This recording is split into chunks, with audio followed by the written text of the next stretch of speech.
Hello guys, welcome to my YouTube channel national exams. Guys, जैसे कि आप लोगों से वादा किया था कि अब से हमारे क्लास चैनल पर रेगुलर क्लासेस रहेगी।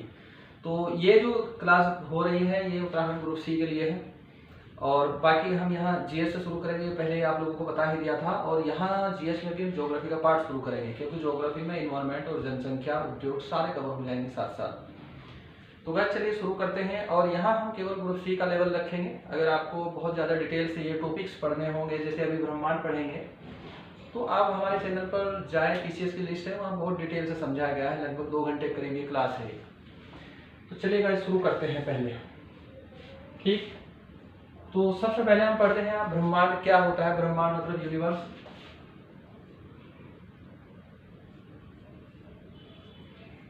यूनिवर्स भी बोलते हैं इसे, एक कॉस्मोस भी बोलते हैं। ठीक है, ये सब है। अब सवाल ये उठता है कि ब्रह्मांड है क्या। देखो, ब्रह्मांड वो सब चीज है जो आपके पास है। आप जो कुछ देख रहे हैं वो सब ब्रह्मांड का हिस्सा है।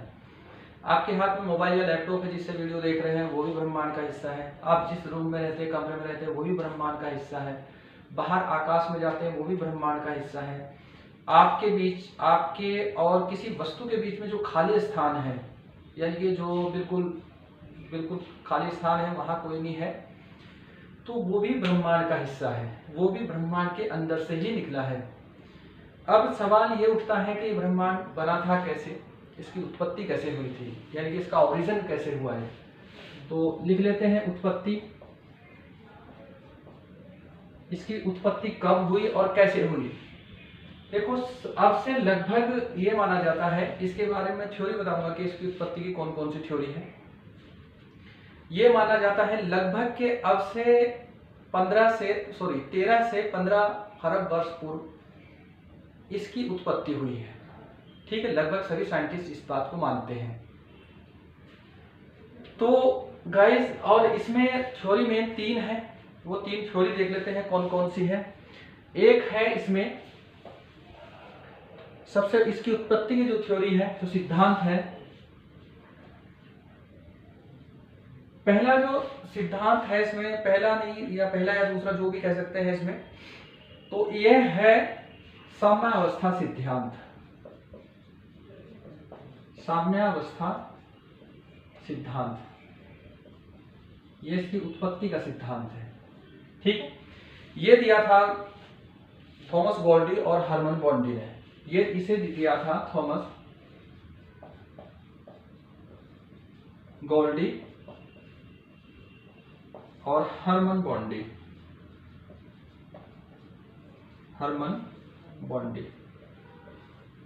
इन लोगों ने दिया था। देखो, ये सिद्धांत ये मानता है कि आकाश गंगाएं, यानी कि 15 अरब वर्ष के आसपास इसमें विस्फोट तो हुआ था, तब से आकाश गंगाएं एक दूसरे से दूर जा रही है। लेकिन आकाश गंगाओं के अंदर, ये आकाश गंगाएं क्या होती है मैं अभी आगे बताऊंगा, जब हम ये आकाशीय पिंडी सेलेस्टियल बॉडीज पढ़ेंगे तब मैं आपको बताऊंगा। तो एक दूसरे से दूर जा रही है और लेकिन इनका घनत्व कम नहीं हो रहा, डेंसिटी कम नहीं हो रही। जैसे ही आकाश गंगा दूर जा रही है तो इनके बीच में एक और आकाश गंगा बन रही है। तो इसका कहना ये था, ऐसा नहीं कि आकाश गंगा दूर जा रही तो आकाश गंगा ही फैली होगी, ऐसा कुछ नहीं है इसका। तो ये सिद्धांत, ये थ्योरी ये बोलती है, और इंग्लिश में बोलते हैं इसे steady state theory. Sorry, English लिखना भूल गया मैं, यहां लिख देता हूं, स्टेडी स्टेट थ्योरी। ठीक, तो ये बोलते हैं इसे इंग्लिश में। इसके बारे में ज्यादा कुछ नहीं जानना, आपको देखना है कि ये है और दिया किसने है, केवल इतना याद रखो, बहुत ज्यादा याद रखने की जरूरत नहीं है। अब अगले वाला सिद्धांत देखते हैं कौन सा है। अगले वाला सिद्धांत है, उसे बोलते हैं दोलन सिद्धांत बोलते हैं, पुलास्टिंग सिद्धांत भी बोलते हैं, इसे बोलते हैं दोलन सिद्धांत। ठीक, यह है दोलन सिद्धांत। और इस सिद्धांत का मानना यह है कि आकाश गंगाएं धीरे धीरे करके सिकुड़ रही है, एक दूसरे के पास आ रही है, और एक बार एक टाइम ऐसा है होगा कि इनमें एक विस्फोट होगा, फिर ये एक दूसरे से दूर जाएगी। यानी कि आकाश गंगा ये एक सर्कल चलता रहेगा। जो हमारी गैलेक्सीज होती हैं, आकाश गंगा गैलेक्सी बोलते हैं, मैं भी आगे लिखूंगा इंग्लिश में सारा, थोड़ी सी अभी डिस्टर्ब होंगे। तो जो हमारी गैलेक्सी है, आकाश गंगा है, वो अभी धीरे धीरे पास आ रही है, फिर इनमें विस्फोट होगा, फिर दूर जाएगी, वो फिर पास आएगी, फिर दूर जाएगी। ये सर्कल एक चलता है और अनंत काल तक चलता रहेगा। इसे मानते हैं, इस सिद्धांत को, ये सिद्धांत इस बात को मानता है। अब देखो ये दिया था किसने, पहले ये देख लो, ये दिया था एलन संडेजा। एलन संडेजा, केवल इतना याद रखना है आपको। और इसे इंग्लिश में बोलते हैं प्लास्टिंग थ्योरी। ये बाद में मैं लिखवा दूंगा थोड़ा सा। अब जो एक और सिद्धांत था, लास्ट है जो, इसका मान ये है बिग बैंग थ्योरी, यानी कि बिग बैंग सिद्धांत या महाविस्फोट सिद्धांत। हिंदी में भी लिखा रहता है बिग बैंग, इंग्लिश में भी बिग बैंग लिखोगे, और या फिर महाविस्फोट, महाविस्फोट, महाविस्फोट थ्योरी। अब देखो इस थ्योरी का ये सबसे ज्यादा वैलिड है, सबसे ज्यादा मान्य थ्योरी है, और सभी साइंटिस्ट इसे ही मानते हैं। और उत्तराखंड ग्रुप सी में और बहुत सारे वनडे एग्जाम्स में पूछा गया है कि ये किसने दी है थ्योरी। अब इसे देख लेते हैं कि ये है क्या। एक तो सर्वाधिक मान्य है, और दी थी ये किसने, आप लोगों को पता होगा कि बचपन से पढ़ते आ रहे होंगे। एक पादरी थे बेल्जियम के, उनका नाम था जॉर्ज लेमेंतेर था। देखो ये अलग अलग लैंग्वेज में अलग अलग है, लेमेंत्रे है नाम उसका उस लैंग्वेज में जो बेल्जियम की है, तो सही नाम ये है, लेकिन अलग अलग किताबों में अलग अलग लिखा रहता है लेमेंत्रे, ये नाम है उसका। ठीक, ये थ्योरी दी थी इसने। अब इन साहब का ये मानना था कि अब से लगभग 15 अरब वर्ष पूर्व क्या था कि ब्रह्मांड एक आग का गोला था, और उस आग के गोले में अचानक से विस्फोट हुआ, और विस्फोट होने के बाद उसी के अंदर से ये सब चीज निकली, समय निकला, स्थान निकला, पदार्थ निकला, सब कुछ उसी के अंदर से निकला। क्योंकि उस टाइम पे वो अनंत टेम्परेचर था, उसका बहुत ज्यादा टेम्परेचर था जिसे आप नाप नहीं सकते। तो इसी कारण इसने इसमें बोला था कि शुरुआत में प्लाज्मा की कंडीशन में पदार्थ थे। तो गाइस अब मैं यही लिखा हूं big bang, big bang theory है, बिग बैंग सिद्धांत। इस सिद्धांत का यह मानना है कि पहले क्या था कि ब्रह्मांड पूरा आग का गोला था। इसकी मान्यता है, जो कुछ ये मानता है वो लिखते हैं यहाँ, ठीक है। इसने माना कि ब्रह्मांड आग का गोला था। आप ऐसे ही नोट करते चलना, क्योंकि ऐसे बोल के लिखवाऊंगा तो वीडियो लंबी हो जाएगी। चलो ऐसे लिख लो, ब्रह्मांड आग का गोला था, आग का गोला था। अब से लगभग 13.5 अरब वर्ष पूर्व इसमें क्या हुआ, एक विस्फोट हुआ। तो उसी के अंदर से जितने भी पदार्थ थे वो सारे बिखर के पूरे ब्रह्मांड में फैल गए, चारों तरफ घूम गए, और उसी के अंदर से पदार्थ निकले। और ये सभी जो भी हमारे जो तुम सब कुछ देख रहे हो वो सब कुछ इसी के अंदर से निकला। इसमें सबसे पहले कुछ पदार्थ निकले थे, जो कुछ कण थे, जैसे क्वार्क था, लेप्टॉन था, उन्हें यहाँ पढ़ने की जरूरत नहीं है क्योंकि कोई फायदा नहीं है देख के। तो बस आप लोगों को यही याद रखना है इसमें कि ये थ्योरी दी किसने, और ये लगभग इतने अरब वर्ष पूर्व इसमें भी। और फिर जैसे इसमें अचानक से विस्फोट हुआ, सारे पदार्थ चारों ओर बिखर गए, और वहीं से फिर धीरे धीरे क्या हुआ, तब शुरुआत में क्योंकि टेम्परेचर बहुत ज्यादा था कि हाइड्रोजन गैस सबसे ज्यादा थी, तो हाइड्रोजन के कण चारों पूरे ब्रह्मांड में फैल गए, और वहीं से ये जो तुम आकाशीय पिंड देखते हैं, सेलेस्टियल बॉडीज देखते हैं, वहीं से इसका निर्माण बनना शुरू हुआ था। अब यहाँ वनडे के हिसाब से पढ़ेंगे। अब देखो ये है, हिंदी में लिखेंगे आप आकाशीय या खगोलीय पिंड, ठीक है। इंग्लिश में बोलेंगे सेलेस्टियल बॉडीज।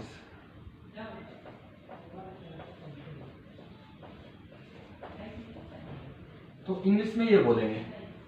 अब जैसे ही ब्रह्मांड में विस्फोट हुआ था तो हाइड्रोजन सबसे अधिक थी और हाइड्रोजन धीरे धीरे ठंडा होना शुरू हुआ। और उसमें क्या हुआ कि सबसे पहले जो बना था आकाशीय पिंड, यहाँ ये बनी निहारिका, इसे बोलते हैं निबुला।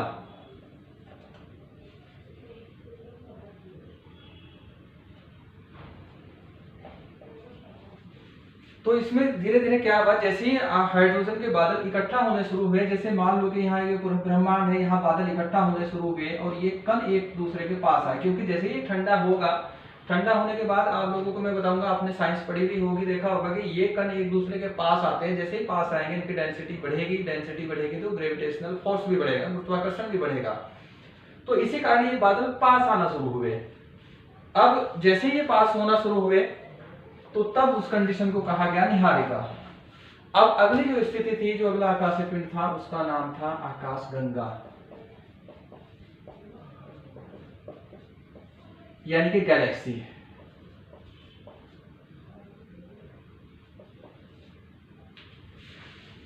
ठीक है गाइस, तो आकाशगंगा बनी कैसे? धीरे धीरे जब ये हाइड्रोजन के बादल इकट्ठा होना शुरू हो गए, जैसे मान लो कि ये हाइड्रोजन के बादल यहाँ है, और जब ये इकट्ठा होना शुरू हो गए, इनके अंदर गुरुत्वाकर्षण बढ़ा।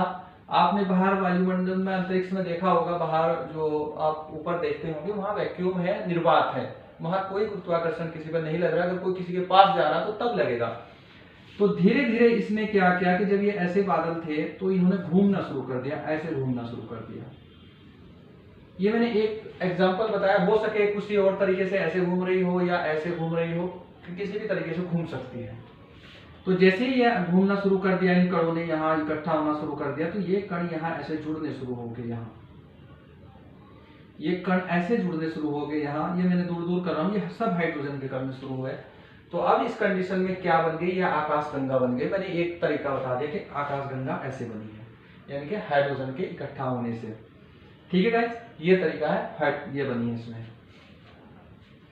अब इसके बाद अगला देखते हैं सौरमंडल।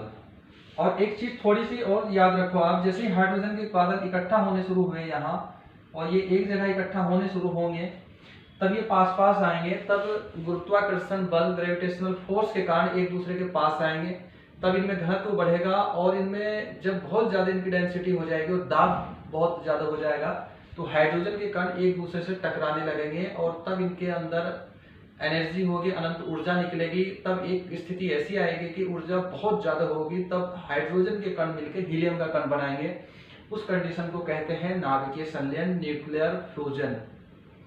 ठीक है, तो इसे आप ध्यान रखोगे। अब यहाँ यही स्थिति हुई, यहाँ इकट्ठे होने शुरू हो गए और इनमें दाब बढ़ना शुरू हो गया। जब ये जैसे नाभिकीय संलयन की प्रक्रिया प्रारंभ यहाँ हुई, तो तब इसमें क्या होगा, तारा के बनने की कंडीशन होती है, यानी कि ये सूर्य को बोलते हैं, तब ये बनना शुरू होगा तारा। अब अगला आकाशीय पिंड है सौरमंडल। अभी पिछली वीडियो में मैंने ये बताया था सौरमंडल, सोलर सिस्टम के, हालांकि ये आकाशीय पिंड नहीं है, लेकिन मैं थोड़ा सा बता रहा हूँ इसके बारे में, क्योंकि इसके अंदर बहुत सारे पिंड है ना, तो ये एक परिवार है, तो थोड़ा सा बनाना पड़ा। सोलर सिस्टम, देखो ये सोलर सिस्टम जो है ये कैसे बना। अब जैसे मान लो ये एक सूर्य है, यहाँ ये एक तारा बन गया, यहाँ इसके अंदर से एक विस्फोट हुआ, यहाँ से निकल कर कुछ प्लेन, यहाँ इसका जो सब्सटेंस था, जो कुछ पदार्थ था, यहाँ गिर गया, कुछ यहाँ गिर गया, कुछ यहाँ गिर गया। और यहाँ गिरने के बाद इसने क्या किया कि इसकी जो ऑर्बिट है, इसकी जो कक्षा है, ऐसे चक्कर लगाना शुरू कर दिया, ऐसे ऐसे, यानी कि कोई भी इलेक्ट्रिकल हो सकता है, ये अंडाकार हो सकता है, कैसे भी हो सकता है, उस तरीके से। तो अब क्या हुआ कि ये जो ग्रह हैं जो चक्कर लगा रहे प्लैनेट्स, और ये सूर्य है, ये सब मिलकर कहलाते हैं सौरमंडल। और ये कितने आकाशगंगा में कहाँ होंगे, ये कहीं भी हो सकते हैं। मान लो एक सौरमंडल यहाँ बन गया, ये एक सूर्य बन गया, तो ये आकाश एक यहाँ हो गया, एक यहाँ हो गया, एक यहाँ हो गया, जगह कम है तो इसलिए ये बताना पड़ा। ठीक है गाइस, अब अगला जो आकाशीय पिंड है, इसे आप आकाशीय पिंड में सेलेस्टियल बॉडी में नहीं रख सकते, लेकिन थोड़ा समझाने के लिए करना पड़ा। अगला है तारा। तारा कैसे बना मैंने अभी बताया था। इसमें जब तारों का एक समूह होता है, एक तरीके का समूह बनता है, जो तारामंडल बोलते हैं, वो उसकी जरूरत नहीं है क्योंकि इतना सिलेबस में भी नहीं है। तारा जैसे ही बना अब तारे के बाद यहां आता है, तारे से पहले यहां देख लेते हैं, ठीक है। आकाशगंगा के बाद एक बनाते हैं यहां क्वासर। ये क्या होता है इसे देखते हैं।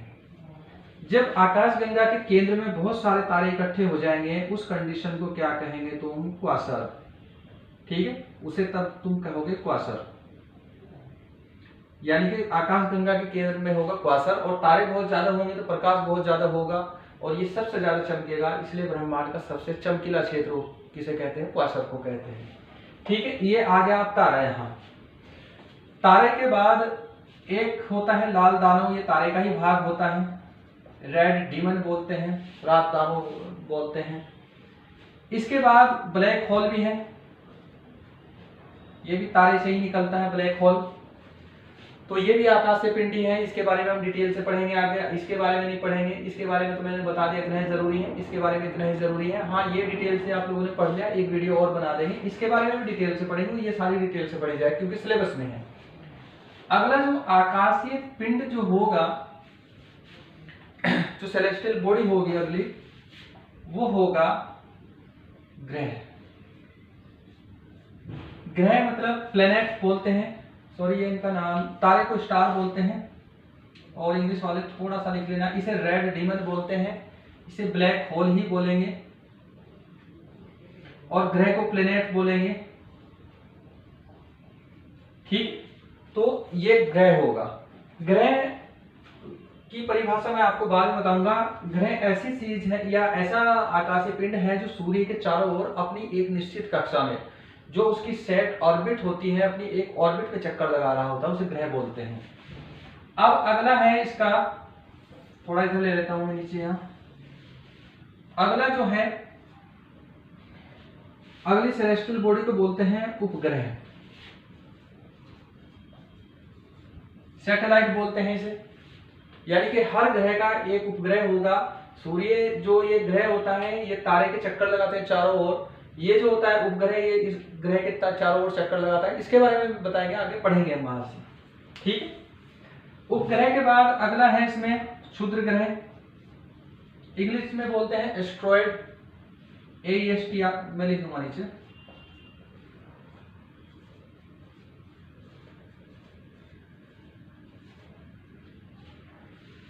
ये क्षुद्र ग्रह है। ये क्या होते हैं कि ये ग्रहों के टूटे फूटे हुए भाग होते हैं जो ग्रहों की टक्कर से होते हैं, और ये सौरमंडल के चारों ओर ग्रहों के बीच में चक्कर लगाते रहते हैं। और ये सबसे ज्यादा कहाँ है, मैंने पिछली वीडियो में बताया था, ये कहाँ है? मार्स और जुपिटर के बीच, यानी कि मंगल और बृहस्पति के बीच में है। अब इसके बाद अगला होता है उल्का, इसे इंग्लिश में बोलते हैं कॉमेट। ये कुछ हमारे जो पदार्थ होते हैं जो घूमते रहते हैं, कुछ धूल के कण होते हैं, बर्फ के टुकड़े होते हैं, ये कभी सूर्य के चारों ओर घूमते रहते हैं। जब कभी ये सूर्य की गुरुत्वाकर्षण बल के कारण उसकी ओर जाते हैं, ये गिरते हैं उस पर, तब जलते हुए दिखाई देते हैं। इनकी पूंछ सूर्य के अपोजिट साइड में दिखाई देगी, तो वही तब इन्हें बोलते हैं उल्का, ठीक है।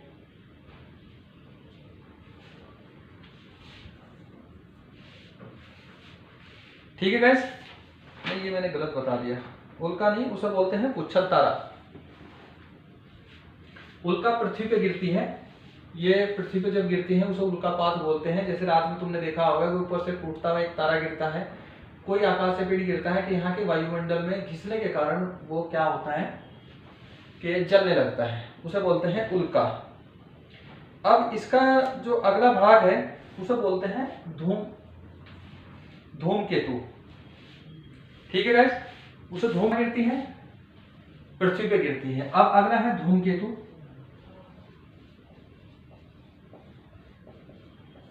इसे पुच्छल तारा भी बोलते हैं, पुच्छल तारा, ठीक है। और इसे बोलते हैं कॉमेट्स, ठीक है। और इसे बोलते हैं मीटियोर्स,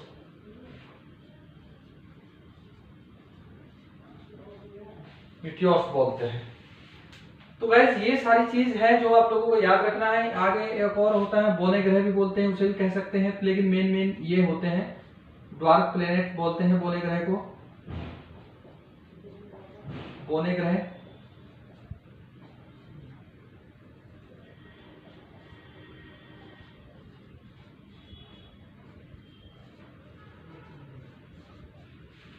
ठीक है। ये इतने आकाशीय पिंड है। और अब तुम्हें मैंने थोड़ा सा ब्रह्मांड के बारे में बताया, लेकिन तुम्हारे ग्रुप सी के लिए जितना जरूरी है उतना बताया। थोड़ा सा इसमें एक बचा हुआ है, वो देख लेते हैं किसने ब्रह्मांड के बारे में क्या कहा था और कैसे कैसे कहा था, तो वो भी कर लेंगे।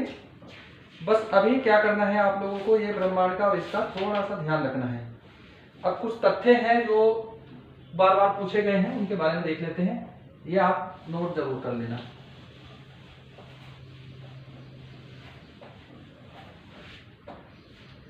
अब देखो, जैसे एक सवाल आता है कि पृथ्वी को ब्रह्मांड के केंद्र में किसने बताया, जो अर्थ को ब्रह्मांड के केंद्र में किसने बताया था?